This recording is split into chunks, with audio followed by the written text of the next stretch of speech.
if you turn your phone sideways. Yeah, I'm trying. Oh. Okay. If it works. If it doesn't, don't worry about it. Oh, man. Orientation. Well, what's up, everyone? We'll start off with, we want everyone to support USARK. You know, they're the frontline defense protecting our rights to keep and breed reptiles. Head to usark.org and become a member today, because without them, this hobby doesn't have a future. And did you want to mention VINs now and maybe again later, Dave? That way we'll hit people now. So this Friday on my podcast on the Trap Talk Network, we're going to be trying to raise some money for Vin Russo. We got a lot of authors in the hobby that have donated some books that are signed, some limited edition stuff, and we do have a couple animals I think we'll be auctioning off also. So, you know, if anybody's willing to come and show support, we'll be going around 7 p.m. We'll be going for about 2-3 hours. We plan on cycling a few different guests through before we get going, and yeah, man, just, you know, Vin's meant a lot to me in the hobby over the years, so anything we do to help would mean a lot. And that's 7 p.m. Central Time, Eastern? Eastern Time. Eastern, perfect. So before we dive in, you want to give us a quick like elevator pitch, Victor, of how Far Out came to be? Honestly, we just became, it was a thing between me and my brother. We started COVID started us off. We've always liked reptiles. We always liked the skinks, you know? And we never thought of making a business before until recently we basically got really deep into it. We saw Joe Boss stuff in 2019. And we really got into the morphs and mutations. And basically, that's what got us into it, honestly. Cool. Oh, and, you know, seeing those beautiful animals Joe has across the border, that's definitely got a lot of people in. Yeah, we looked into those to see if we could find them here in the States. And it was basically almost impossible, you know, back then. And that's what got us into it. And we were looking and we did find some, you know. And we have them, luckily. And we're working with some cool stuff. Yeah, for sure. I spent a little time looking at your page before we got started. You know, I know Alex is going to bring it up, but congratulations on the aneries. They look amazing. I was looking at some of the yearling pictures. Really cool. Thank you. Well, and I don't know if we should dive right into it. Isn't there one that might be that double visual too? What was that? Isn't that one oddball one you have maybe a double visual? I sent the pictures to my friends from Australia. They're saying it's just maybe it has more of the Kimberly line of skink. So that's why it came out really light. But we're looking if it turns more white, we'll see. Okay, because the way it looked, you know, I figured almost for sure it was going to end up being one.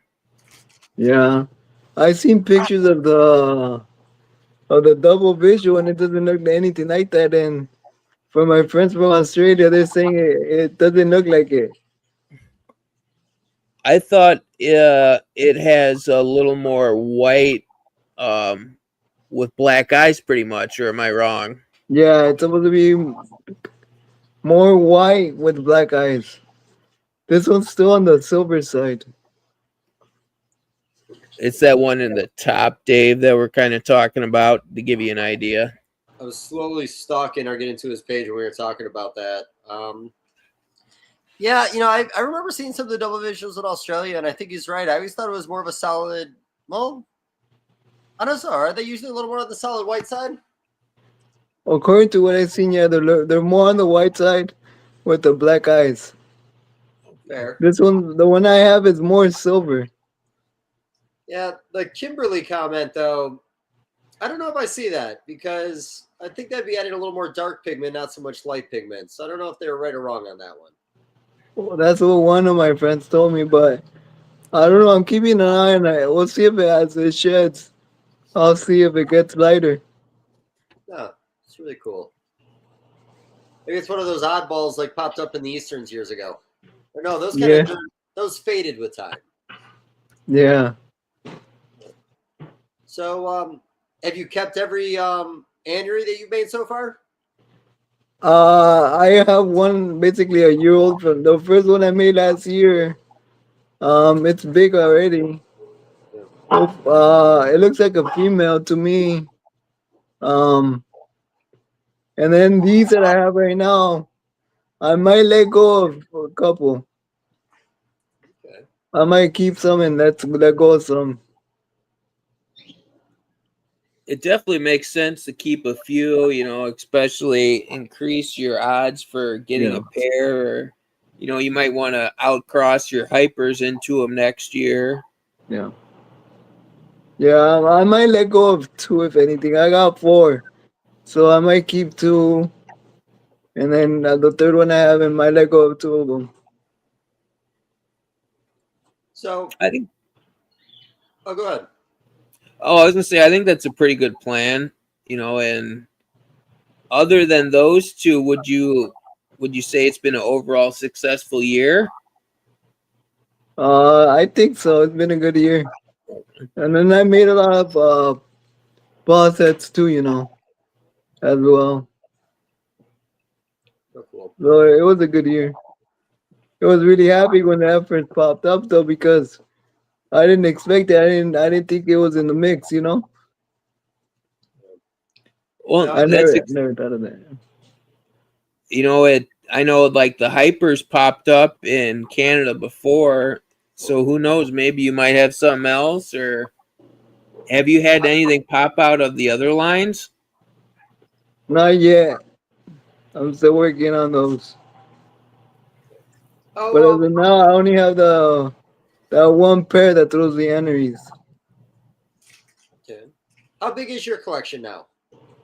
What was that? Oh, how big's your collection? Um, on adults, it's about I'll say 40 adults. Okay. About close to 40. And then I got a lot of babies still. I got like another, let's say 30, like another 40, like 40 babies right now. Okay. Sounds good.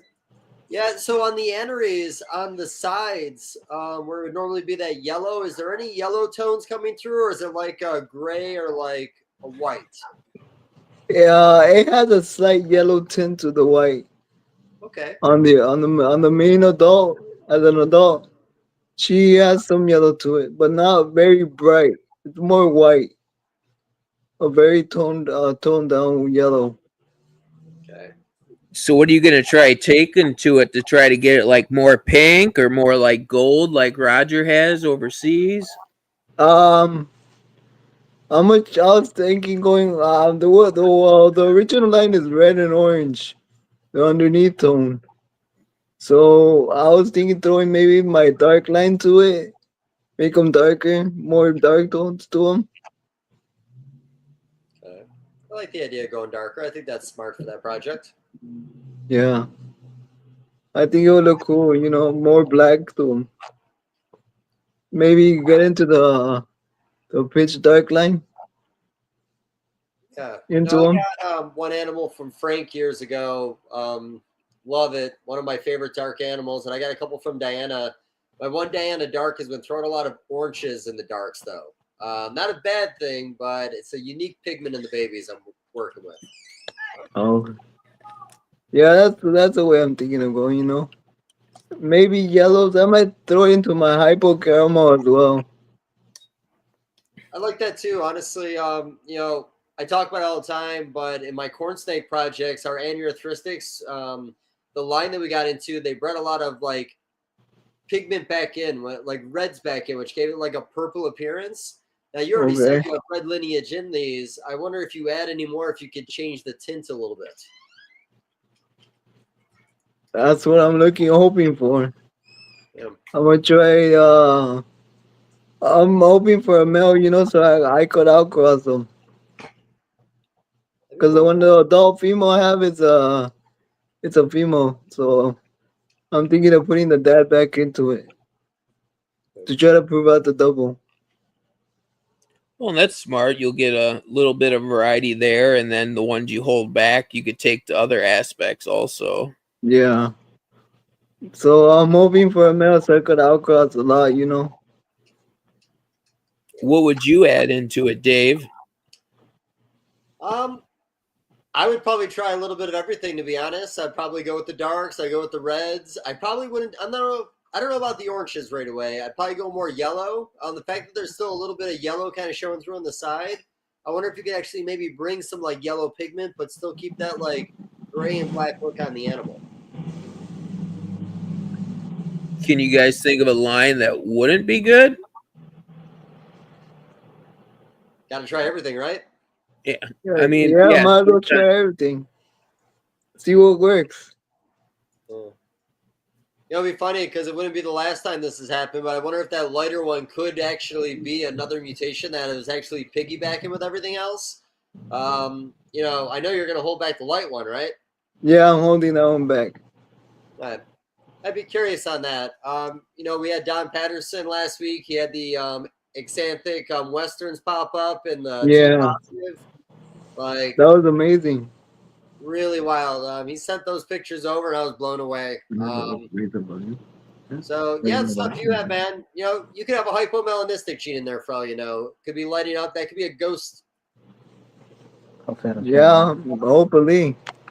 It'll be pretty cool what pops up. That's the the year-old one, Dave. All right.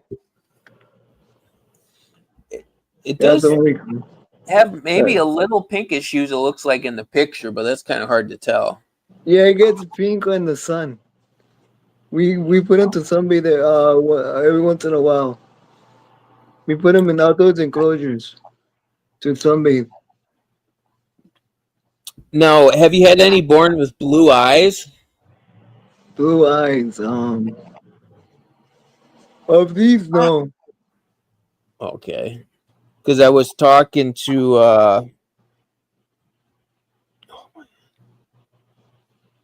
Cold-Blooded Connoisseurs. I'm drawing a blank on his name right now. Wow. Miles. Yeah, there you go, Miles. Wow. Yeah. Thank you. He said he had some, and having some of the similar lineage. I don't know if maybe you did also. Yeah, me and him, to be honest, he bought half of the collection that a friend of ours sold, that this collection belonged to. So he has half of it and I have the other half. How many were there? Do you remember? We bought 9. We got 9 from there, and he got I believe he got like 12, and I got 9. Okay. But he got the main dad though. The main ivory that made all these hats. Oh dang! So most likely he might have it then too. Yeah. Did a bad thing? What's that, Dave? It's not a bad thing. There's like none of these out there. It's not like anybody's going to get too far in this project too fast. Yeah. I'm not worried. I don't mind sharing, or I'm not trying to steal the spotlight. No. I'm just happy that this popped up here. Oh, definitely. We're all excited, man. Yeah. Honestly, considering the size of your collection, unless you're bartering for other animals at that value, I put a lot of my time into just focusing on the aneries and being the anery guy. Yeah. You're true. That's what I'm thinking. Yeah. I'm thinking of outcrossing to as much as I can, different, like you said, a pitch dark line. I got a really nice sunrise male. So I have some nice stuff too that I could try to put it in. I'll be honest, out of all the suggestions we had earlier, I think you go in the pitch dark line is going to be the best. Staring at this one, what it looks like at a year old, Yeah. all that dark pigment coming in, I think it'd be a great way to go. I'd pick that over anything right now. Yeah, I got a dark line female. Because she has high yellow. She's like a pumpkin, but with yellow instead of orange. Okay. And I have a pitch dark line from Frank Bain, Yeah. Very cool. so I could try going that route. Yeah. Go with the Frank animal, man. Like I said, one of my favorite darks is a Frank produced animal. Yeah, okay. They That's definitely the goal. turned out great. Add more blacks. That's what I want to do. Darker animal. You are you breeding in the house and rack systems? Are you doing outdoor enclosures? I do rack system, but I do take them out every once in a while to the outdoor enclosures, just to sunbathe. Cool. Yeah, Do you out have here enough? where I'm at, it's too cold for them year long. Okay. Same here. Yeah, that makes it hard. I know you're in Cali, so you get at least a decent amount of good weather, but the winter's the scary part. Yeah, the winters change. Sometimes it could be a hot winter, sometimes it could be a really cold winter, so it's unpredictable. I get that. Yeah, take what you can get. We've talked about, like Don would talk about up in Vancouver or wherever the hell he is in Canada. He'd take his animals out for even if it was just like a day or a few hours in the hottest point because he's limited. It's so cold up there. Yeah. Yeah. That's what I do, especially my females when they're breeding. Or when they're gravid, I take them out a lot in the sun. Get natural sunlight when they're gravid. Don did the same thing. I haven't done that yet. I would like to try to do that in the future. I need to get a bunch of enclosures. I need like 60 or 80 of them. Oh, okay. Yeah, I ever since I started doing that, I noticed better results on my litters and babies. Yeah, I think there's a truth there, honestly. But yeah, Missouri, gosh, man, how soon could you even take your animals outside, Alex? May, May? June, Okay, when do you start getting babies? March, April. Okay, so you couldn't take a gravid outside at all up there. Not really, no. Like Victor said, we do get some random crazy odd days, but yeah, it's not really feasible. Even with the sun, if it's 10 degrees outside, I don't know, I'd worry. I get that. I would like something better, whether building with some overhead, bigger windows that at least allow some sun in. That's a happy medium. I get that. Yeah. That's a down the road project. If things go, did you have instant success when you came to breeding skinks, or did you have any trouble in the beginning learning the process? My first year I got babies right off the bat. Not many. It was a small litter. It was like 6 of them. But I only had one female during that time, so I was really happy my first year. Cool. Yeah, I got advice from Ray Gergie. He used to tell me what to do and stuff. So that's where I got my ideas from, where we're planning from. That's cool. He's been doing it forever, man. I think we've all got a little advice from Ray over the years. Yeah. have you changed much throughout the years? Yeah, I started doing, the outdoor thing that I told you with my females. The thing is with Cali weather, it's weird even breeding. It varies month to month. We get weird winters. I do everything natural. I'm plugging that natural cold. Let the heat cold go through my room.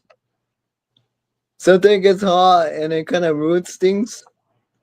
So it's really weird how it works here in Cali. Florida guys have their struggles too. I mean, it never really gets cool down there. A lot of times it's more of a light cycle, at least when you're doing it indoors. So sometimes I get babies in June. Sometimes I get babies in July, August. Sometimes in May. So it's really weird. That's Do you cool that think you're it'd still be? catching the window with that big of a gap. Yeah. We're Do you lucky think we it'd be? catch them on time. Would it be worth trying to fine tune it with like maybe a mini split or something, or it's I could try, but I'm it, getting it, the I'm already getting the kind of like the hang of how it works here. So I'm getting used to it. yeah, you could switch it and mess it all up. So don't go jumping right ahead to do it. Yeah. The only thing I always have issues with was the Easterns. Those I can't breed them. I don't know why. I, I struggled with Easterns. I had an albino female. I tried breeding for multiple years, but the males just weren't interested. And then when I started introducing northern males to the female, I think they cycled at different times. And Yeah. she was a little aggressive. They were a little scared. So I have that animal down in Florida right now. I sent it down to Manny to put in an outdoor enclosure. I'm hoping it'll Okay. just find its own window being out in the, just being outside like that. I gave up. Well, hopefully something works out there with Manny. Hopefully. Best of luck on that, man. I'd be stoked because, like I said, Yeah. I gave up a little while ago. I was going to be able to do it on my own, and I've always liked Manny. I go way back with him, so I'm excited he was willing to work with me. Yeah, it's exciting. Hopefully. Have they like ever bred? I can't remember if any of the males bred of like the hypers you have, for example. They breed, but they don't produce. Okay. I'm hoping they're not sterile. Like they lock, but I don't get babies. So this, Alex, has there been talk of male melanistics being sterile? No, not sterile. No, I know. I've heard of them being inbred, so not the best breeders. No, mine breed really well. Like they'll breed, but the females just don't produce. I don't know. Maybe I don't cycle them cold enough that the sperm is healthy. Could be true. Maybe. I have to look back. I talked to Chris Cupper years ago, and he would talk about going into the breeding season for blue tongues. He would massage them just under the cloaca, and a sperm plug would come out, and he would do that before doing his first locks. I never got the technique down personally, but I also didn't try very hard. I might do it next year. Okay. What Sounds interesting. what you could also try, like, and I don't know if that would help or not, like artificial insemination or like, collect it from one male to one of the females, even if you're outcrossing a northern to it. Yeah. I'm trying, but nothing. I don't know. I'm gonna try again this year. We'll see what happens. Have you tried crossing it to a northern yet? Yeah, but my females are too big for them, Yeah, so they really can't really lock well. sounds right. That's a bummer. Yeah. Have you? I'm gonna see if I get a smaller female and I was gonna try. say you could try slimming them down a little bit before, and then kind of food cycle them back up. Yeah. No guarantee, just a thought. Yeah. I'll think about it. I'll try. There's been X amount of melanistics in the country over the years, at least for the last decade plus, maybe as far back as 15 years, and you just don't see them. So if there's a problem with the males, I kind of wouldn't be surprised, if that makes sense. Yeah, because I know other people that have melanistics and they haven't had any luck either. Yep. I had a male for a little while that came from Ty Park and didn't breed, always had some problems, just didn't work out, is the way of putting it. Yeah. Well, I'd still stick with it. You know, I don't know if it'd be worth, like, you could try pumping in some cold air from outside with like a exhaust, or not a, like a inline fan or something. That's what I do with the blotch for breeding in the winter. Obviously, I'm bringing in a lot colder air, but you know, if it's maybe in the 50s, that might be enough. You could have it blow right by their enclosures or area. Yeah.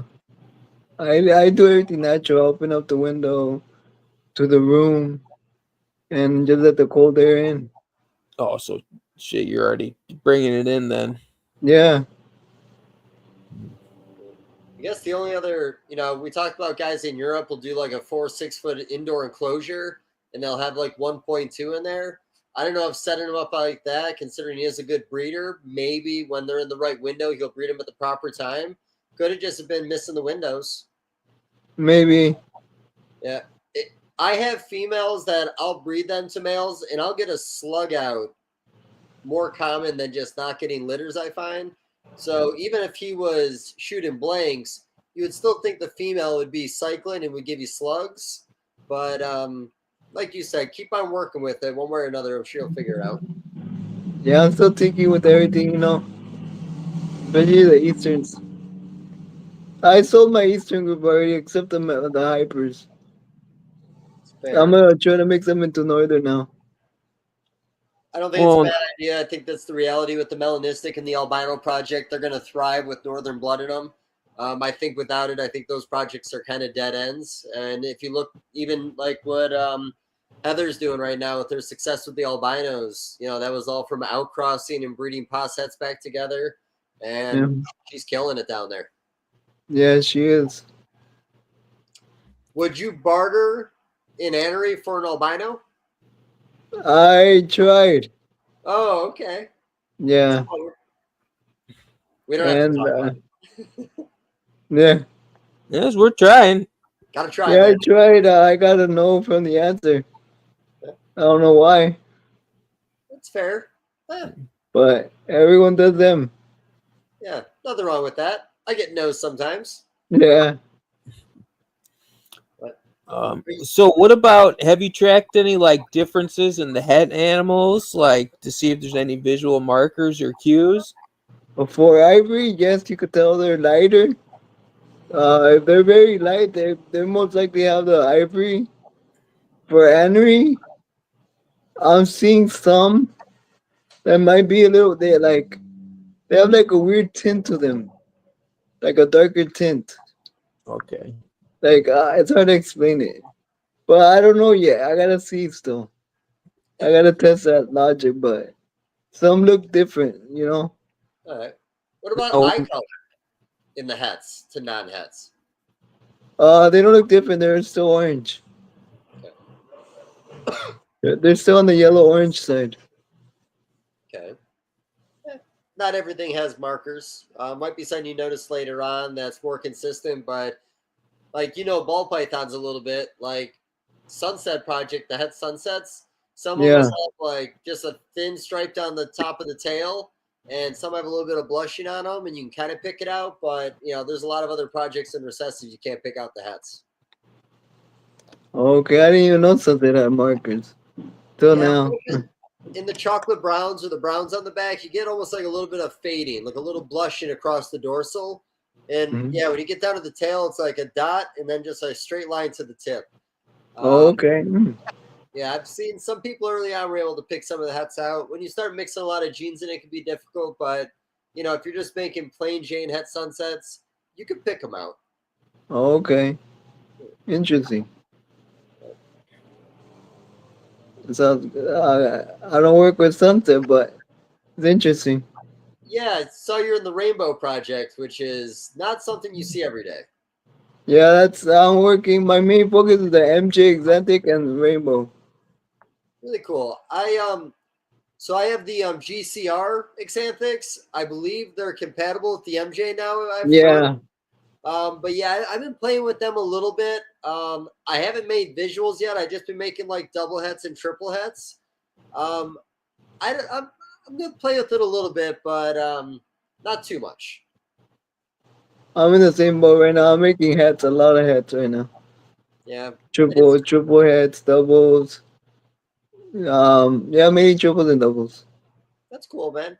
I like Yeah. him. I think it's a really nice line of Xanthic. Did they say, you might know this because I should know this, is the MJ Xanthic and the TSK the same? No. Those are their own lines. Yeah. Okay, I thought so.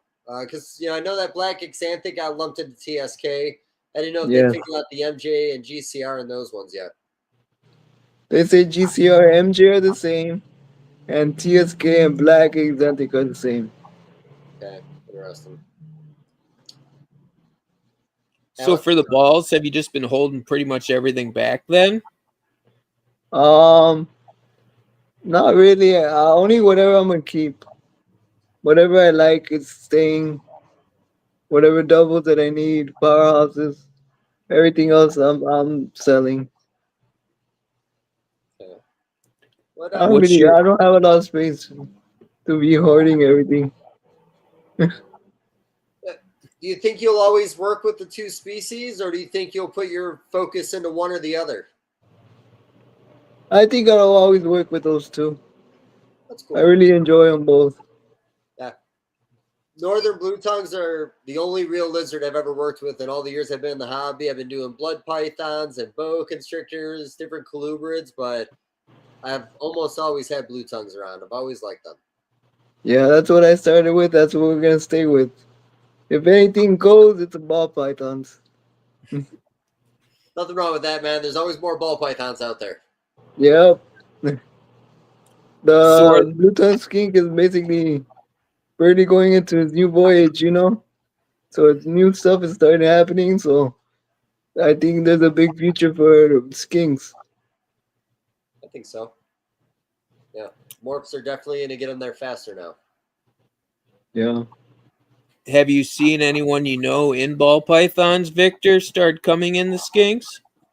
I have two friends that I talk to. They want to get into them. They haven't yet, but they're getting convinced because they've always liked them. But they say because there's not morphs in it, they haven't got into it. But now that I'm telling you that there's morphs now, they're thinking about maybe getting into it now. That's cool. There's always spillage from the ball python community into a lot of other species. I know a lot of guys over the past 2 years in ball pythons that still have their collection, but have added a lot of new stuff. Yeah.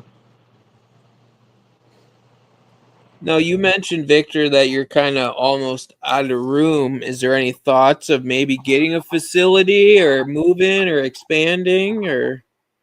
I might expand. I may make another room or expand on the room I have, make it bigger. That you kind of like attach that to the side of the garage, if I remember right. Yes, I did. Okay. It's in the back of the garage. Do you got a bit of room to go if needed, or What was that? do you have a bit of room to expand, or is the Yeah, I yard? got like another. I'll say like another 8 feet, 8 feet by like 8 feet by like 10 feet to expand. Okay. Not much, but it's good enough. How big do you see your skink collection getting? Like, do you have a number in mind that's going to be enough? Not yet. I never thought about it. Okay. Now with these new moors, it might become big, Yep. because Nice to I have do more. want to expand into the new ones. I do want to pick up an albino for sure and see where that goes. Making some what they call them stoves. Snows. Yeah. Yeah. And then with the hypers, the blackouts. Would you get the bubble gum or just go with the normal T negative? Just a little too negative right now. I'm sorry. Just a regular T negative right now. That's good. Right now, I don't want to hybridize yet completely with the IJs. I don't see nothing wrong with it, but for me personally, but I don't want to expand there yet. No, I get that. I don't know. Yeah, I think there are some things like I agree with you. The IJ stuff, maybe not going that route right away. I don't know what a T positive anery would look like. It could be unique. Yeah, compared to maybe a ball python project, but I don't know. I think the T negative albino would be the way to go because it'd be really cool to do snows. Like you don't even see that many snows in Australia. Yeah, and the reason too is like I don't know their breeding like their not temperament if because they're IGs I don't know if what their timing for breeding and stuff. I would have to look into it to kind of cross them with these. I I get think that. pretty much everyone does it the same as northerns, at least that I talk to. They'll like kind of brumate them the same, and they'll, in theory, line up pretty good. Okay. I mean, I'll eventually get into it, but as of now, I'm just gonna stick with the Australian line.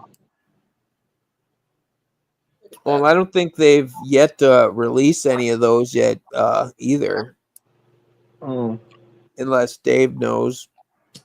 I'm not aware, honestly. We may Yeah. have had the conversation. I can't remember for sure. yeah, me Now, neither.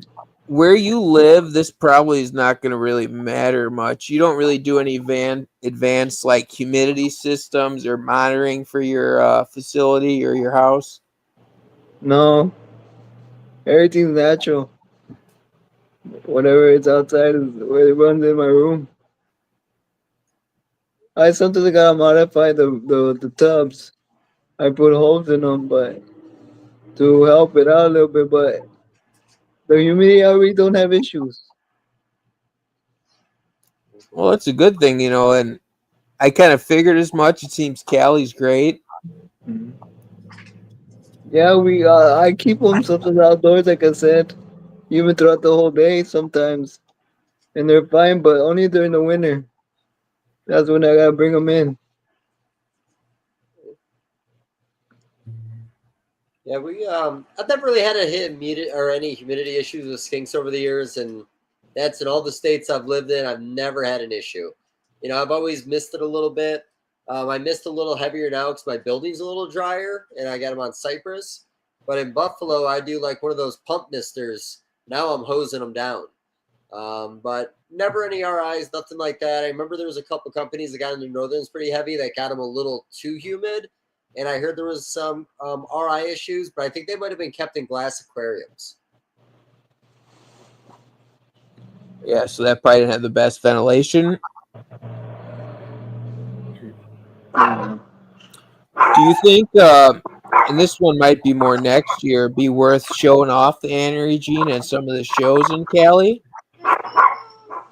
What was that? Sorry, my dog barking. Like next year, vending some of the shows in Cali to really show off the anery gene? I might do a show in September, maybe. Anaheim. Oh, Anaheim. That'll be my first show. That's cool. Yeah. Anaheim's a great time, man. I love the Anaheim show. Sorry, there's so much going on right now. Oh, that's all right. Yeah. Let me So take the would dog. you? Let me tell my mom to take the dog outside. You're fine. All right. Oops, sorry. All right, what was that again? What all would you think you'd probably bring? Just a variety of everything? Yeah, I'm gonna take my ball, whatever I have left of ball pythons available. I'm gonna take the skinks, show off some of the grays, the anery, and I will be releasing a lot of the posets. So if they see how that goes. Cool. And probably the visual ivory posets too. Yeah, we release some of those too. Which I have, I think five at the moment. It's good Visual mix. ivory posets. When Do people ever ask you to guess the sexes of them when they're talking to you about these projects? Yeah, they always do because they want a certain sex, but I can't. It's hard to tell. I agree. I was going That through is- some of the ones that'll be going to breeding for the first time this year at my place, and I had a marked probable male. A lot of them are looking female now. Female. Yeah, unfortunately. Oh, I'm hoping for male this year. Last year I got a lot of females. It was weird. Yeah. I don't know if there's any temperature connections to that kind of thing, but some years I feel like I'm heavy one way or heavy the other way. Yeah. Have you ever tracked much of your temps at all, Dave, for sexing? Like, I've been in so many different environments and so many variables. Like every single year, I feel for the last decade, it's really hard to keep track of things. Like I said, 3 different states I've been breeding them in, 4 different states in the last 10 years. yeah, that makes it hard because each one's gonna have different time, different, ambient room. Yeah. And when I was living in Cleveland, I couldn't cool them down because the place I was in didn't get cold enough. So I just turned the lights out, and it was honestly one of my better breeding years I ever had based on percentage of females that went. And yeah, that was just lights off for about a month and a half. Yeah, that's not super long either. No, I always tell you, man, when they wake up, I usually start working with them. I see, like some years I try to extend it. I wonder if that makes it worse or if it really don't matter. If they're actually sleeping. Some were, but it seems like no matter what, there's always some males starting to pace early. I get that issue sometimes. Was your overall percentage this year pretty good, Victor? On like, say, if you paired 5 females, all 5 went, or I bred only 3 females this year. Oh no, 4 females, 3 went only. So I got a good percentage. yeah, that's good. Yeah. I didn't breed that much. I just focused on the heads this year. Hey, that's not a bad thing, A lot of us took it a little slower, a little different this year to see what happened, and if you split your focus too much, you might have not ended up getting the aneries this year, even. So it's Yeah. probably good. Yeah, I'm putting that male to as much as I females to see if any other females has something going on too. But as of now, just that one female. Well, I hope you get lucky again, man. But getting lucky once might be good enough. Yeah. We'll see. The ones that went this year, all those, did they have multiple locks too, I'm guessing? I only did 2 to 3 logs. That's about it that I did. That's how much I got in the window of breeding. Hey, you got it at the right time. That's all that matters. You don't need Yeah. 12 or, Yeah, the max I've ever done was like, I think 5 logs. I don't really go above that. I usually stay within 4 to 5 logs. That's it. Oh, you don't want to get them too bad chewed up or anything. Yeah. That's all I do. I think that's for me. I think that's enough. Yeah, I like 2 locks. 3 to 4, I think, is a little excessive. I have done 3 in the past, though. Oh, okay. Well, that's just me. I'm completely wrong sometimes. I get a lot of slug outs, I told you. Yeah, I can't. What was that? Oh, I was gonna say, yeah, I'm still trying to figure it out 100%. Yeah. Sometimes I just say, all you need is one. Yeah, I tried that. Sometimes. It's not doesn't work as well as you'd think. Oh, Yeah, everyone I did one this year didn't go, so just my timing was off or something. yeah. True. When you do your locks, are you doing like you lock her on a Monday, you lock her on a Wednesday? Are you doing consecutive days, consecutive weeks? What works for you? I do every other day on my locks. I put them, but the male I use them on different females. You know, like one day one female, the other one another one. They get, but every day the same male. Okay, cool. Not the same male, but that male we use. If I use that male, you lock to like five plants with 2 to 3 females. You go like every other day depending on the female. Do you normally stop when the male stops? As in when you get to the 10th or 12th or 15th day and he's not interested, you call it? Yeah, that's what I call it. When he's not, when he's into it no more. It's fair. How wide is your breeding season normally? Like from the beginning to end? Are they in the mood for like a month? Surprisingly, yeah, about a month. I get almost a month, depending. Some of them less. This year I got some that only about 2 weeks, and some that did a month. Yeah, it definitely seems like it varies on the male too. Like I had one, he'd lock once before he shed, and then after he was done. Mm. So Yeah, he must have been in the mood before I started warming, but figuring yeah, out.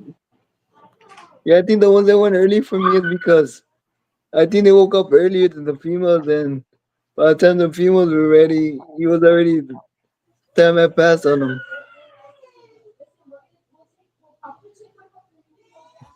So going forward, do you think you'll add a bit more ball pythons to the collection, or wait to see? Um, I might add maybe like a couple more morphs that I would like to work with, but not much because I'm trying to not add too much right now. What projects But do you yeah, have? like I'm missing. Oh, I really like Wookie or Chocolate, and then for recessive, I already got. I might get into the sunset just because I want to see how sunset rainbow. I would love to see how sunset and rainbow would look like. So that's basically what I would like to add right now. I like that. There's still a lot that needs to be done with the Sunset Project. Like we barely dabbled in it. Yeah, but that's the Would the only reason rain I want sunset. would the rainbow be like a T plus or? It's very similar to they say. Yeah, it is a T plus. And yeah, it's I, I think it's a T negative, but kind of like a lavender kind of look to like the lavender albino, yeah, more extreme, almost like a recessive banana. Okay. it holds its colors pretty well. They look really nice into adulthood. Yeah. And I saw you had like disco and inchy and clown all kind of in the mix in your group. Yeah, I got one right now. It's a female. The Super Disco Enchi Leopard Orange Dream Rainbow. Wow, that's a little bit of everything on that one. Yeah, I want to see I'm gonna put it to my lightning pied male. So I want to see snow of it. That'd be cool. I like that. I put the xanthic pites to some candy stuff a couple years ago, just to see what it looks like. Yeah, I really like snow. I think people don't work with snow that much. I think Like it's messing with tweaking with it. yeah. So in ball pythons, I find that the mentality is if they can't see anything more they can add to it to make it better than what they have, they don't like the project. So when you talk about a snow where you're losing a lot of pigment, you can only tweak it so much, and I think that's why sometimes some projects have a little more of a dead end. Yeah, And I think that's what's going on with that project. I seen some guy from Europe. He has a MJ line lavender. I mean MJ lavender snows, and they have really nice pattern on them. And he has like scrambler in it and dark morphs, and they pop up pretty well. No, I definitely think there's ways to tweak it to make it a little better. I think I got yellow belly in the mix of my hats. I might have leopard in the mix of mine. Just like I said, trying to make it a little darker, a little more colorful. But like I said, I find in ball pythons when people find small like limitations, it turns them off the project. Yeah, there's always new things to do, to add to stuff. You gotta work with it, tweak with it, see what works, see what doesn't. No, and the axanthic pieds, like if you had a snow pied on your table and an axanthic pied on your table, I will say I think people are gonna always want the axanthic a little bit more. Yeah, All depending on what it looks like on the snow version, but axanthic pieds are honestly one of the best. yeah, they are. They're very nice. I made a lot of double heads this year with different lines and see what works. See what I'm trying to make them brighter, darker, and see what's nicer. The yellow belly MJ pieds. I saw the GCR yellow bellies first at a show, and honestly, I gotta find the picture and I'll send it to you. But like some of the best looking babies I've ever seen. The blacks were blacker, and the yellow belly created like a pixelation on the lower edge of the pattern on the pied. Really a beautiful animal. Okay, I gotta look into it. So, what do you think it'd be worth doing like DG into that for like the rainbow snows, or I don't know if DG will look good into the snow, Might be hard to see honestly. DG. okay. But into regular MJ Exantic or just Exantic, they look beautiful. I think DG Xanthic Pieds is not a bad way to go either. There's not a Yeah. ton of that out there. I don't even think I've started working on hets for that yet. Yeah, right now my bigger project that I have is MJ Exantic Clowns. Pied. I like that. Yeah, I Yeah. meant to make triple hets because I do want to get clown into mine also. I haven't yet. I don't have a lot of clown combos, which is the biggest issue. I've never been the biggest clown guy, but now I'm starting to buy a lot more clowns. Yeah, I love clown. I think it's needed.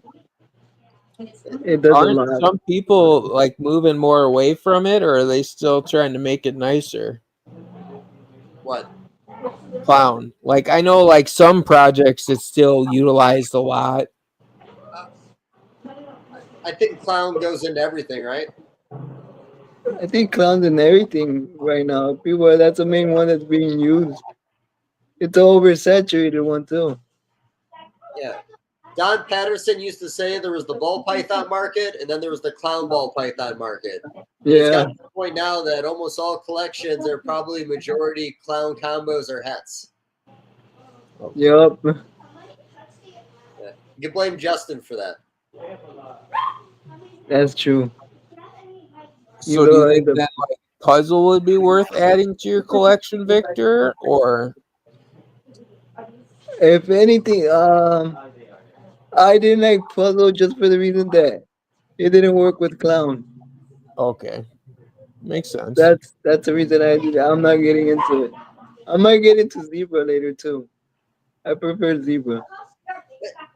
Zebra's interesting. I don't think they've done the zebra pied yet, but I'm sure we're going to see one soon. I'd be very curious on what it does with that pattern. Yeah, that would be pretty cool to see. But There hasn't been any genes that like I don't know, like completely cancel each other out. I don't know if that's the best way to put it. well, he already said it. Clown and puzzle. When you Yeah, but make a puzzle clown, you can't see any characteristics of the puzzle. It just looks like a clown. oh, okay. Yeah. If that's what you meant. Well, I guess more so you wouldn't be able to see either. And like not counting like, when you turn it solid white and shit like that. Like I'm guessing probably not or nothing that ever's been noticed. I know pincer is very powerful. Pincer or like monsoon too. Yeah, monsoon. You can put a lot of monsoon combos side by side, and you can see the monsoon, but it's the combo put in doesn't really do a ton to the combo. Yeah. Instead of the monsoon, it just maybe tweak the color a little bit. That's about it. Yeah, I think the clown monsoon. The only reason you can tell it's a clown is because the head has no pattern on it like a clown. You lose the eyes and all that. Otherwise, the whole body looks just like a monsoon. Yep. Well, it's one way to learn. You know, you can't really tweak the pattern too much. You can only do so little. But at least for us, with some of the mutations for blue tongues somewhat cancel each other out. People are still going to want them. We don't have a ton to play with. What was that again? Sorry. Oh, like certain mutations kind of cancel each other out to an extent, like the whites to certain things. But like being in blue tongues, there's only a handful of mutations. I still think all of them will be worthwhile. Yeah. Yeah, I think so. And the only scary thing about the library is because there's no pattern to it.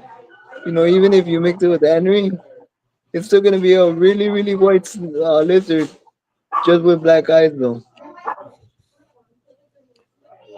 Yeah, and That's the only scary thing about those, because some people like pattern. So that's why I'm gonna focus more on morphs that work with pattern like anery by themselves. If I had to do a visual, I'll be happy. Don't get me wrong, but there's so much you could do with it, Yeah, I think there's You limitations. think they'll start crawling around if I leave them there?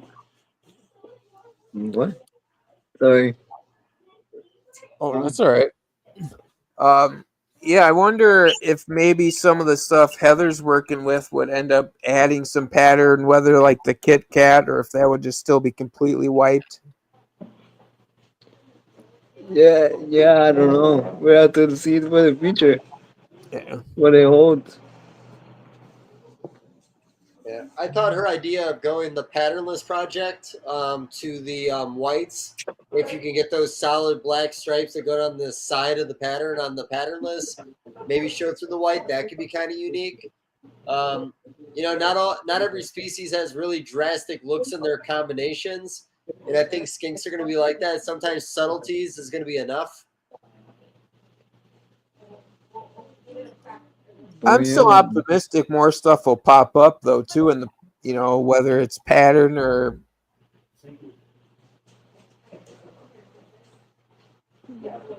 There's still a lot that could pop up. Like they exactly like Dan, what was it in Patterson? Like it's exactly just popped out of nowhere, so you never know, new stuff might pop up here and there. Just like your stuff, Alex. Like the one that looks like an albino. I'm optimistic. Hopefully, like it's weird. The year I didn't think I would produce one, I did, and then this year I kind of thought I would, and I didn't. So we'll see what next year brings.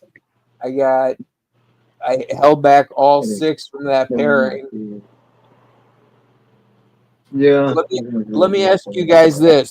So, say if you were trying to prove out if all your other females and males were a het, would you just breed all the quote 100% hets to everything and see what happens, or do it strategic?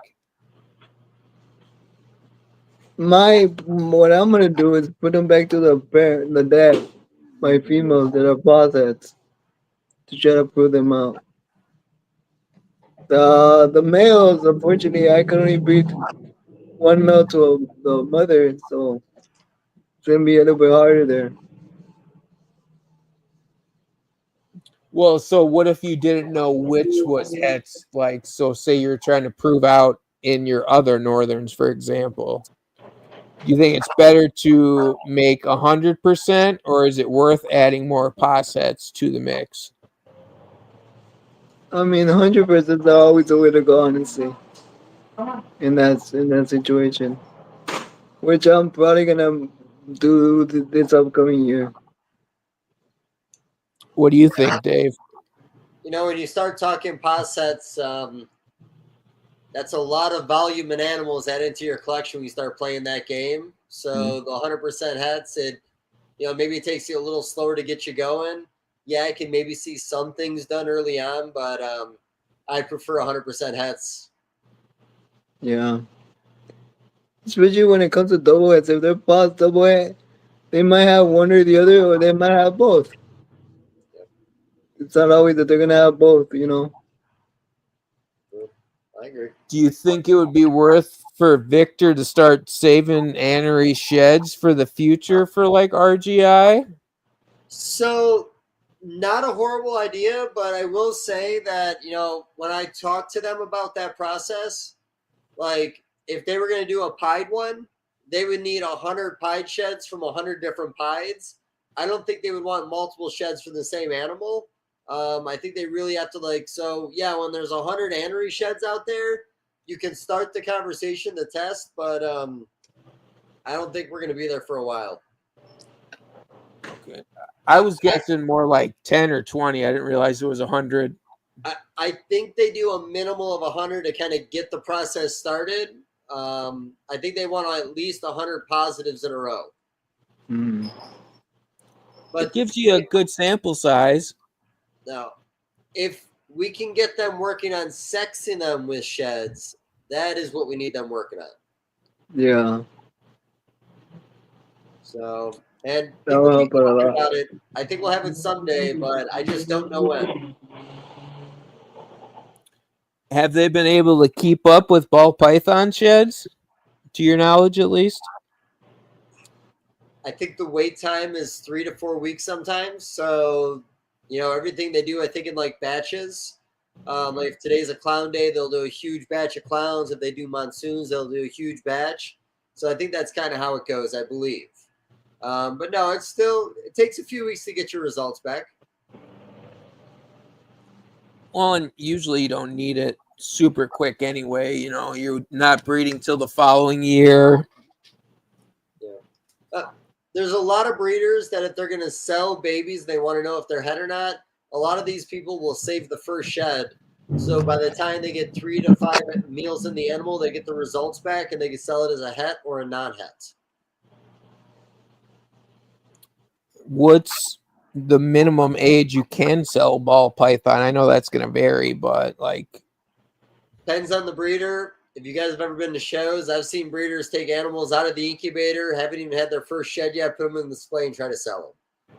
So I like 6 meals to 10 meals. okay. It's for each their own. Yeah, I'm about the same. I do about 5 to 6 meals. Yeah, that's perfect. I don't want the animal to be having any trouble. After 6 meals, they're usually going well. They got a little bit of weight on them. I feel better about that animal being in someone else's care at that point. Yeah. Yeah, that makes sense. Start them off on a good foot, want them to be successful. Well, what's been your rule of thumb with blue tongues? You put a month into them before you start selling? Yeah, I wait a month. Yeah, that's fair. I start selling them after a month old. I've done 3 weeks as the earliest, but it seems some of them I end up keeping longer anyway. Yeah. Where it's, almost 5-6 weeks before they're, and by then they're really hardy. Yeah. I think all my stuff's hardy. I don't know what it's going to look like yet, though. So I'm probably going to wait about, I think half the babies I was willing to put up, I put up already. The other half, I'm going to give them about another month, and then I'll know what I'm holding back and what I'm not holding back from that group. Back on what you said, like some people try to sell stuff right out of the egg. Do you think we should, and it's hard to, but do something to try to better the community on stopping that? Have you ever tried talking to a grown-up about doing grown-up things before? Good answer. Yeah, like I said, anybody can do it however they want. There's nothing wrong with anything in my opinion, but I don't know. I personally wouldn't, and we've had that conversation. If somebody else wants to, they can. Sometimes I find it really crazy that the buyer is willing to get an animal that young. Well, some might not know. I think some ask, but you might be right. What? You've talked to a lot more of that shows than me, so you'd have a better idea. It just I used to set up around guys that had that, bring them with right out of the incubator. And like I said, I'll watch them sell them at the shows, and I'll watch them talk to the customers. They let them know, but people just don't seem to mind sometimes. I know a lot start up early. Have you guys had much issues though with like young ones, ball pythons? Luckily, I haven't. You get some. I mean, if I go through and feed 100 babies, there might be 5 that want a mouse that day instead of a rat pup. Some prefer mice to get started. Some will take a rat pup right away. A lot of times they need the movement of a mouse and some privacy. That rat pup rolling around doesn't really do it for them. Yeah. Luckily, I haven't had any issues yet feeding or getting them started. Well, that's good at least. It makes your life easier, makes your customers' life easier down the road too. Yeah. What about diet for your blue tongues? Are you offering much like extra unique, like homegrown quail or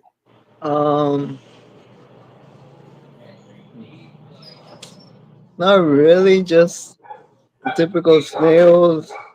I forgot the name. What do they call the worms? The blue ones? hornworms? Yeah, the hornworms.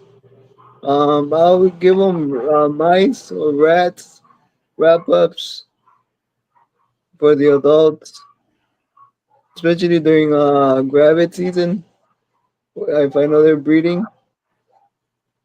The dog food, veggies, the berries, mealworms. Not much special. It's good, diverse though. You got a mix of a bit of whole prey, insects, and others. Yeah. Have you ever added anything to the diet and then have them all rejected at the same time? The only time they rejected food from me once, when I tried doing dry dog food, I grind it into dust and I mix it with like chicken broth or bone broth, and they really didn't like it. Interesting. At least mine didn't. Not all of them. Some did, some did. Some majority of them didn't. I tried doing something new. Yeah, it's worth trying. I'm kind of surprised. I would think that they still would. Like, I guess it depends on how hungry you are. Yeah. Added They prefer the wet dog food. Oh, what was that? They prefer the wet dog food over the dry powdered dog food. Have you ever tried dry cat food? No, I haven't. I did that for a little while. I'd have some in there, and they would munch on it a little bit, but I'd find, after about a week, it would get a little moldy. So it's like I put a little bit in there at a time, and then I kind of stopped completely. I thought it was unnecessary after a while. Yeah. No, I really haven't tried that yet. Are you breeding your own rodents, or are you buying those frozen thawed? I used to buy them. I used to buy them from my local pet store, but now I buy frozen thawed because even my local pet store can't keep up with live. But I had to learn how to switch my ball pythons over. Sometimes with adult ball pythons, if I'm struggling to get them switched over, I'll do frozen thawed adult mice, and a lot of times they'll take that adult mouse a few times, and then they'll transition back to a rat. Even with some of my younger babies, if I want to transition to frozen thawed, I've had a lot of luck with mice over the years. Not as much luck with rat pups. Mm. Do you think, like, on a scale, you need a breed, like, after a point? As of now, I'm thinking that I might start like a small colony. Not too many, maybe like a group of 3 for now. Yeah. Yeah, just so to get started, but I'm seeing that I do need to start something with the amount that I have already. Yeah. Oh, it's potentially only going to grow unless you kind of upgrade and sell some proven adults. Yeah. I've been doing that lately even with my skinks. I've been upgrading, getting rid of some of my let's not say that term. It, I've been whatever I don't need no more. I've been selling, Yeah. and whatever I'm liking and keeping. Doing some fine tuning. Yeah, Yeah, it's hard. You can't keep everything, and end of the day, you might be able to either get a nice pet to someone or help out a future breeder that wants to. They might have a female and can't find the male that they need. yeah, I mean, these animals will breed for years. I mean, I have one female I've been working with for 12 years now. And I think over the last 12 years, I've probably done about 8 litters with her. Last couple of years, I did lock her, but I think I got a slug out. This year, nothing, but I'll probably give her next year off. But she usually does great. Just, last couple, I think it's been my fault. Like I said, I think I've been making the males not breed hard enough. A lot of one locks. Well, I've heard some breed in their 30s, so it's they got tons of time. yeah. They Have live a you long had time. a lot of new potential future breeders hit you up, Victor? What was that? Have you had a lot of people interested in breeding contact you? Yeah, I had a couple, yeah, already. Had a few people contact me already. Um, How but can we get more people into it? hmm, I'm not sure that's a good one. I think success is contagious, and I think the better we're doing within the group we have in the community will draw more people in. Definitely. Yeah, there you go. That's a good answer. Thank you, Dave. No problem. No problem. I took the words right out of your mouth, man. Yeah, you did. Well, and a lot of people, like one you mentioned earlier, do like mutations. So, seeing a lot of variety, will entice more people also. Yeah. Like I said, like we were talking about earlier, getting other people from other groups into them would help as well. Like from the ball python community, getting interested in this would I think help as well.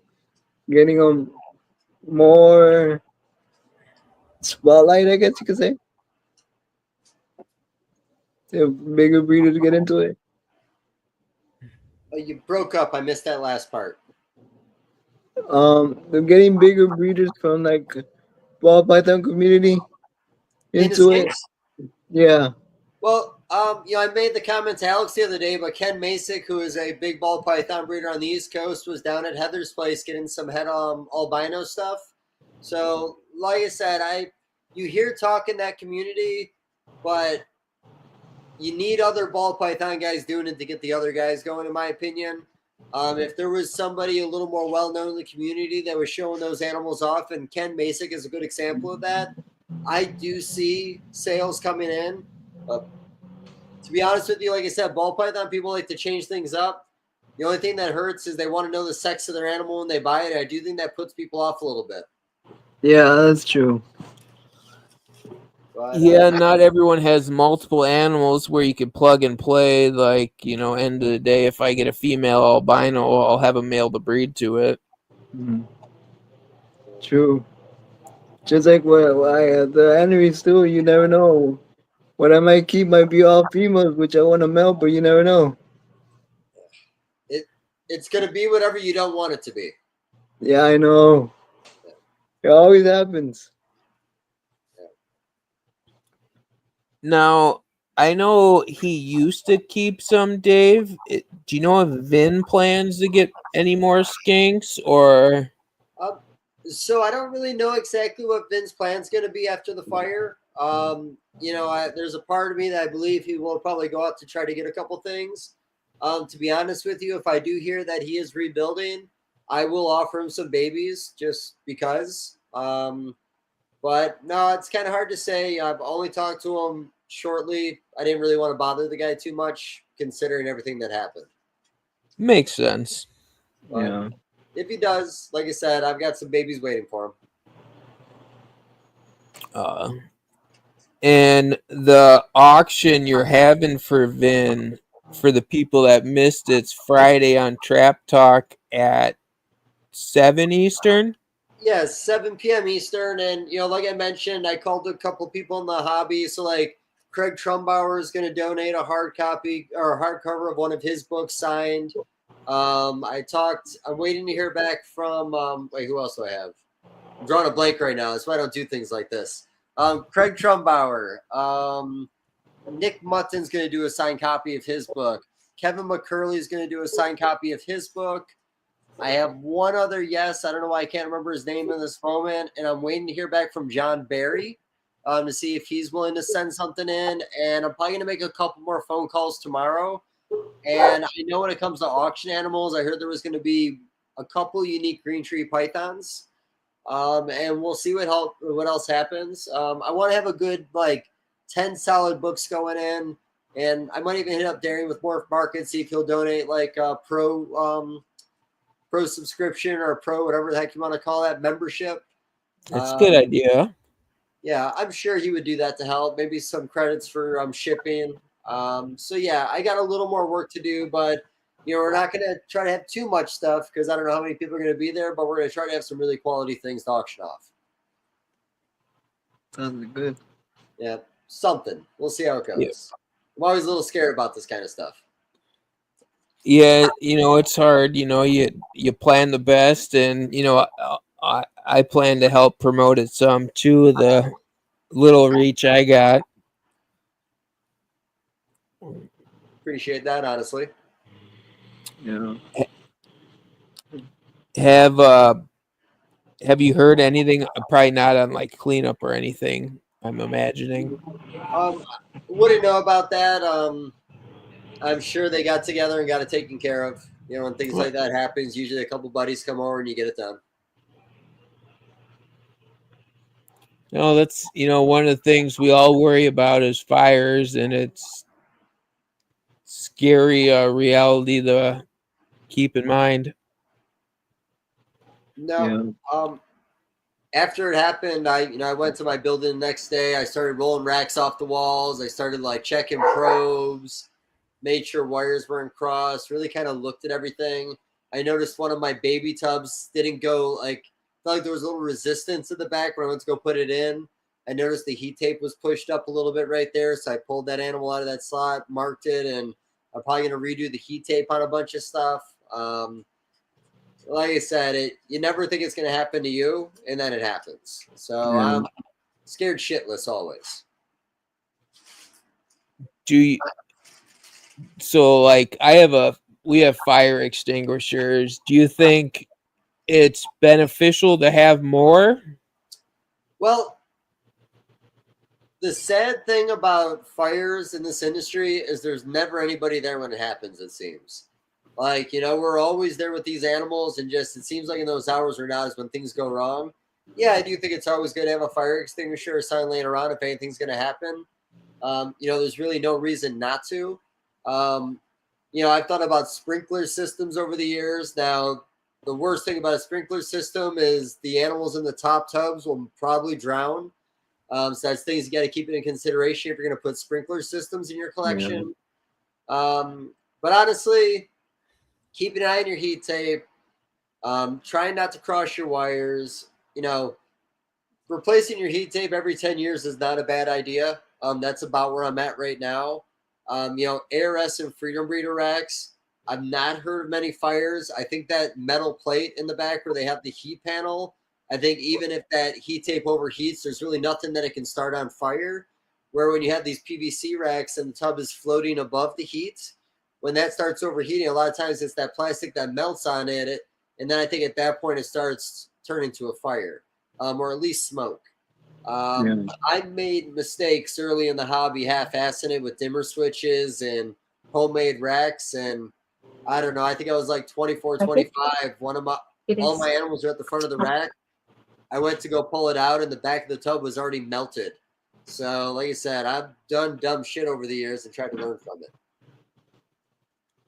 Well, and that happened. We had animal plastic racks. We put wider heat tape on, and that melted the tubs. Yeah. But that was because it stuck on, like it was constant heat, and it didn't stop overnight. But luckily, we caught that in time. Yeah, and another thing I always tell people too is when you pull your tub out, I always touch the bottom of the tub where the heat element is. I want to know if it's hot. I want to know if it's cold. Sometimes your thermostat will be reading 88 degrees. Your probe could be out of place, and it could be just that air temperature coming off the heat tape that's actually getting the probe up to 88. But really, your hot spot could be 100 degrees, 110 degrees.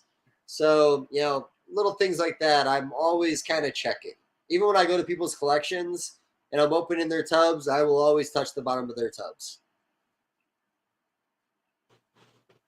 Yeah. I recently switched over to ARS rack.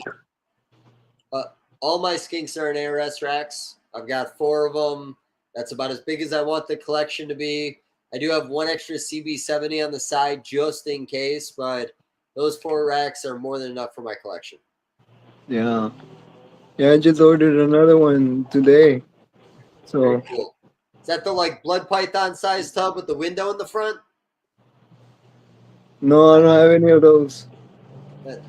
Which one did I you like them, but they're a little bit out of my range right now. A little bit for now. Yeah.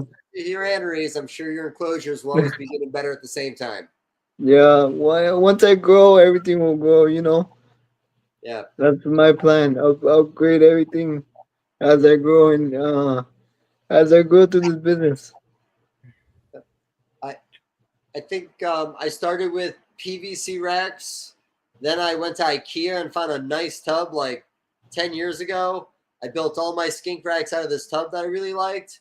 And then when skink started doing really well, that's when I bought the ARS racks. But, my first 5 to 7 years of working with them, it was stuff I built myself or secondhand racks I was using for ball pythons. Yeah, same. I started with the Home Depot plastic shelves. Yep. That's what I started with. And then I started building my own. Yeah. We had ARS. What was that? We had those same ones that I think we got the idea from TC, maybe. Yeah, I think so.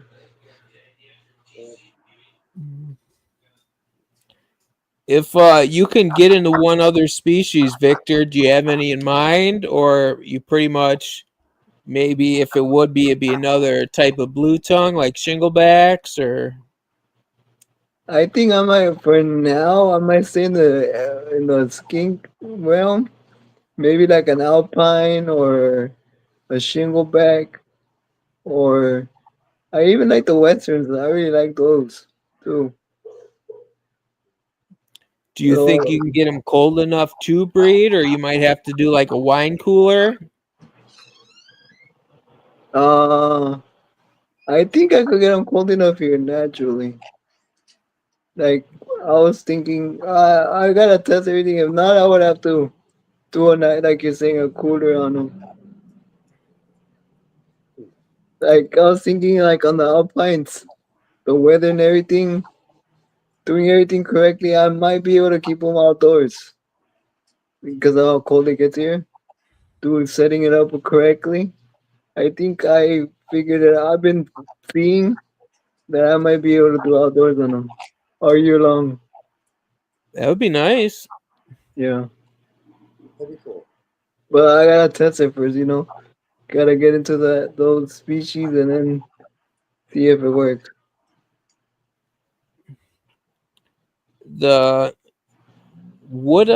You're more central Cali, right? Or are you more north? I'm more southern. Okay. So yeah, then I would think, unless you get some crazy cold snaps, you'd be all right. Yeah, I think so. I mean, the weather here gets pretty decent for certain species, I think, but still gotta monitor with the cold snaps, you know? Because you can either do, something else for heating or wrap them kind of like Heather does for that greenhouse effect. Yeah. I used to, my Tegu, I used to keep them outdoors all year long. And I did a greenhouse effect, like you're saying, greenhouse on him.